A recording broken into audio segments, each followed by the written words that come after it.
Angle of Love Cinta. Tiba-tiba saja aku tertarik ingin menceritakan kisahku.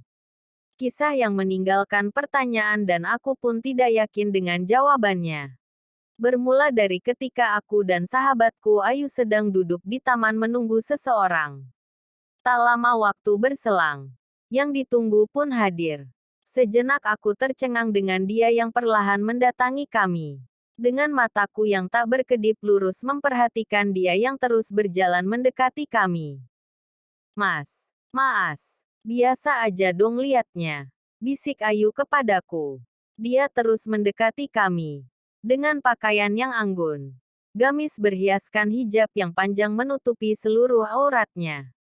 Namun bukan itu yang membuatku terus memperhatikannya. Namun sikap dia yang membuat benakku bertanya-tanya. Dia terlihat bingung dan canggung. Ketika dia sampai, Ayu langsung meminta kami untuk berkenalan. Dengan sedikit gugup aku perkenalkan namaku. Dan dengan senyum yang manis dia menyebutkan namanya. Dina. Itulah namanya. Suasana aneh pun terjadi ketika itu. Aku gugup dan terdiam. Dina juga diam.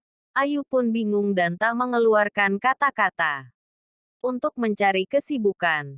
Mulailah kami satu persatu mengeluarkan HP masing-masing. Suasana pun tetap hening. Jam terus berjalan. Minuman yang kami pesan pun terus berkurang. Akhirnya kami memutuskan untuk pulang. Dina pulang sendiri.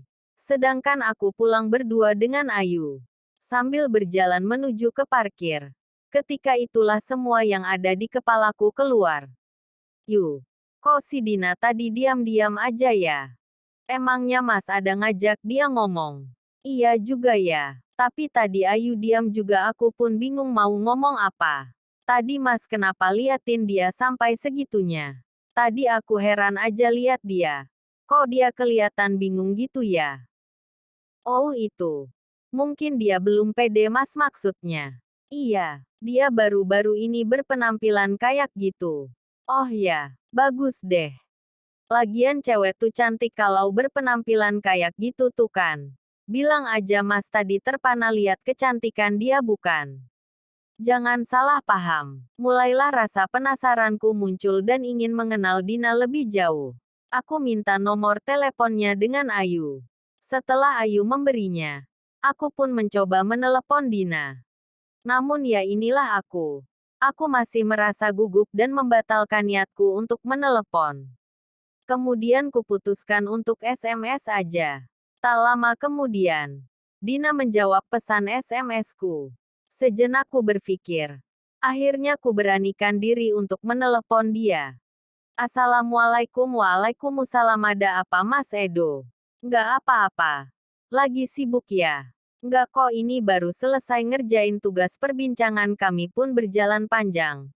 Ternyata Dina orangnya asyik. Sejak itulah aku mulai mengenal Dina. Kami saling berbagi cerita satu sama lain dan membuat kami semakin dekat. Namun bukan ini inti dari kisahku. Sebab niatku saat itu terus dekat dengan dia hanya karena aku tertarik dengan niatnya yang ingin memperbaiki diri dan dia mau terima motivasi dan nasihat dariku. Jika difikirkan, tidak ada salahnya mengajak orang lain menuju ke jalan yang baik. Meskipun aku sendiri belum yakin bahwa diriku baik. Dan saatnya inti kisah ini dimulai. Yaitu ketika sahabatku Fahmi memperkenalkan temannya Abdi kepadaku. Sekaligus meminta izin jika Abdi ingin satu kos dengan kami. Karena kami kos cuma berdua. Aku pun mengizinkan Abdi gabung bersama kami. Dalam satu hari pertama Abdi bersama kami, aku sudah mulai bisa mengenalnya. Dan yang menarik darinya adalah dia sangat aktif dalam bercerita. Ketika malam, seperti biasa, setelah mengerjakan tugas aku menelepon Dina. Karena terlalu bersemangat, aku tidak sadar ternyata Fahmi dan Abdi memperhatikanku sepanjang aku menelepon. Setelah selesai menelepon, Fahmi pun mencadaiku. Hampir tiap malam nelepon terus.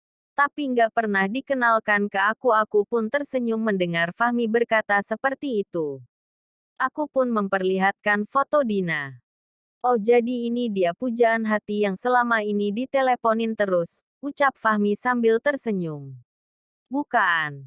Itu teman. Bukan siapa-siapa, gak usah bohong. Lagian cantik pun. Anggun. Insya Allah solehah nih pasti. Dengan wajah penasaran, Abdi pun ikut melihat foto Dina dan mengucapkan kata yang sedikit membuat hatiku tersinggung. Fahmi. Kita gak bisa menilai orang dari penampilannya aja. Bisa aja penampilannya kayak ustazah tapi dalamnya bukan perempuan baik-baik. Lagian baju kayak gitu banyak yang makai. Sekarang lagi tren. Rasanya tidak pantas Abdi berkata seperti itu. Tapi ya sudahlah. Semoga dia tidak berniat suuzon. Hari demi hari perlahan aku mengenali Abdi. Selain karena tinggal satu kos, sifat dia juga sangat menarik perhatian. Tanpa ku berusaha keras mengenali dia, Abdi sudah memperlihatkan siapa dia sebenarnya. Memang sudah difitrahkan sebagai manusia. Akhlak bisa lebih baik dari malaikat dan bisa pula lebih buruk dari iblis. Ada beberapa sifat Abdi yang sedikit mengecewakanku. Mulai dari sering berkata kotor, sedikit angkuh, dan terkesan munafik. Dan tibalah saat yang membuatku sangat kaget, yaitu ketika Ayu menceritakan bahwa Abdi tanpa sepengetahuan dariku ternyata sedang berusaha mendekati Dina. Ayu sangat yakin dengan itu sebab memang Abdi yang mengatakannya sendiri. Hanya saja Abdi tidak berani secara terang-terangan menunjukkan jika dia suka dengan Dina sebab dia menganggap bahwa aku dan Dina dekat dan pacaran. Kekhawatiranku pun muncul, mengingat sifat-sifat Abdi yang ku ketahui membuatku berpikir bahwa seharusnya Dina mendapatkan lelaki yang lebih baik dari Abdi. Namun kekhawatiranku berangsur menurun melihat sifat buruk Abdi perlahan berubah. Aku tidak yakin dengan penyebabnya. Namun bersyukur dia mulai berbenah diri. Dia mulai bertanya-tanya kepadaku tentang persoalan ibadah. Berangsur menghafal doa-doa sholat dan surat-surat pendek. Dari tingkah lakunya, terlihat keikhlasan dia dalam berbenah diri. Aku kagum dan terharu dengan niat baiknya itu. Dan tidak sepantasnya juga aku menghalangi dia untuk mendekati Dina. Tanpa berpikir dengan baik dan mencari cara yang bijak, kuputuskan untuk tidak komunikasi dengan Dina lagi. Dan berhenti bergurau dengannya dengan tujuan untuk menunjukkan bahwa tidak ada apa-apa antara aku dan Dina. Abdi pun paham dengan keadaan itu dan mengambil jalur dalam untuk mendekati Dina. Setelah itu aku baru sadar bahwa cara yang kuambil adalah salah. Dina tidak mau lagi menyapaku dan hubungan kami layaknya musuh. Sangat sukar untuk memperbaiki hubungan pertemanan kami. Dan baru tersadar olehku apa yang telah aku bangun menjadi hancur hingga ke pondasinya.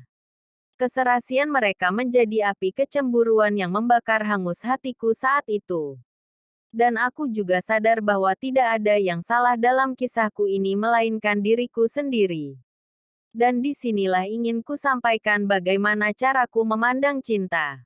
Dari yang kupahami, cinta tidak harus suka, melainkan karena biasa.